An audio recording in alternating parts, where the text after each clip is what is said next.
than I look. I think good genes. And I grew up in time periods where a lot of the advantages that we have today didn't have the internet. When I needed to find out information about something, I had to get my happy ass on a bus, travel several miles to a library. I had a library card. I had what's called a MARTA card in Atlanta. It's a train pass, and I would buy a monthly one to get back and forth. So there's so many different things that I didn't have growing up. And so that's why I'm a fan of progress. I'm a fan of science. I'm not one of those people who hate tech. I love tech. I am so excited to see where the world is headed and what new fangled things we're going to see in the future. This leads me to the political sphere. Now, this is not going to be a back in my day rant. As Billy Joel once said famously, the good old days weren't always good and tomorrow ain't as bad as it seems. When I see a bunch of old folks around my age talking about how good the good old days were, I think they forgot about all the times when they didn't have enough food or heat or shelter, or, when they were lost somewhere, they didn't have the ability to pick up a phone out of their pocket and call and tell somebody to come pick their asses up. There's nothing romantic about hardship. Yeah, I don't get it. That's not me. But I will say that there's things that we have today that we should be grateful for. I grew up in the time of Rush Limbaugh and angry white dude talk radio. And in that time period, when Ann Coulter was writing Why Liberals Hate America, there was no counter voice. Now, if you wonder where the MAGA people came from, and the Trumpers and the extremists, we can thank Rush Limbaugh. We can thank Glenn Beck. We can thank the people who put out this negative vitriol against the other side. They made the term liberal into a dirty word. They turned political correctness into something evil. They took, and what all political correctness was another form of woke, which is just, recognize other people have it hard. Why is that so difficult for people? It's like, I got it hard too. It's not a contest. We all have it hard. We can all try to help each other. It isn't a contest, but these people made it into one.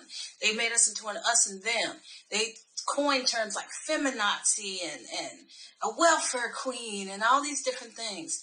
And it was all by design. It was all to create a sentiment where a Trump could get into office and cause the division that he's causing. And as we can see, when there was no counter voice, certain things became fact, like welfare queen, which is not a fact. A small percentage of people remain on welfare. Most of them, and I learned this from jobs that I've held, most people on welfare are off of welfare within 2 years, 2.5 years. Most of them are white people, and that is also accounting for per capita rates. So yeah, that's just the way it works. But when somebody gets on the radio and they're not pushed back against, when they put out disinformation, there's no pushback, people start to take certain things as fact. Even I thought, reams of black people on welfare. And it wasn't until I worked these jobs that I realized that. And I wondered why no one knew this. And that's because there was no pushback against these ideas. There never was. And today we're seeing it with the Maui fires. You've got people saying Biden didn't show up fast enough. You got people saying that it was arson. And it could have been. I don't know. But the people who are saying it was arson are saying it as absolute fact without a shred of evidence because, well, point A makes point B, boom, it's true. That's not how truth works. Truth works with facts and evidence. It may look like arson, but until you can prove it's arson, it is highly irresponsible to say it was arson.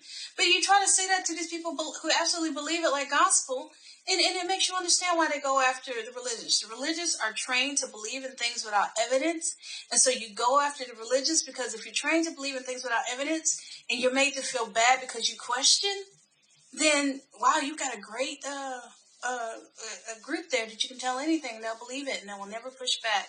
And that's sad and that's a scary thing. No. So why am I saying all this? I am saying all this because today we've got Meidas Touch. Today we got Farron Balanced. Today we got secular talk. Today we got one of my favorite homeboys, Beau of the Fifth Column. I love that guy. We got Trey Crowder. We've got Texas Paul. We've got Politics Girl. We've got KFA, Karen of Meidas Touch, of Legal AF. We got Popak. We got Ben and Brett and Jordy. We've got these guys. And, we may not always agree on things. We may disagree vociferously, and that is so awesome. You have no idea how awesome that is. To be part of a group where you can disagree, because we hammer out ideas, we come up with new ideas, we are able to expand on these ideas because of that. That is a good thing. It's not good to fall into lockstep at all. And as much as we can disagree, we mostly agree. We mostly agree on the fundamentals of compassion. We agree on the idea that no one gets left behind. We agree on the idea that we are a community and diversity is our strength. We agree on the idea of helping each other. These are the things that we agree upon. And you know what? That is what's going to defeat the darkness. It's the only thing that can defeat the darkness is love.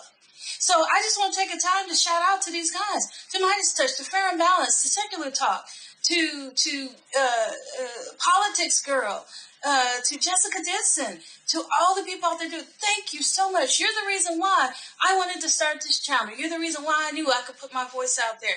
I love you guys. Keep doing what you're doing, because this is what information, knowledge, love, compassion, these things are what's going to make the difference. These things are what's going to make the world a better place, not hate. I love you guys. Bye.